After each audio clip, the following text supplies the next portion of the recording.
Ayan guys, ang daming bulaklak guys. Oh, gaganda. Oh, iba-iba ang kulay guys. Ayan pa.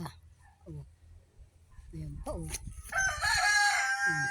Ito pa.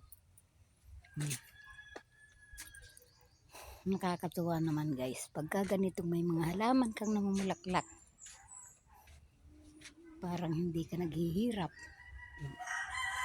Kahit halos wala ka nang makain, pag nakita mong mga halaman may namumulaklak na, ay talaga guys, napaka gaganda.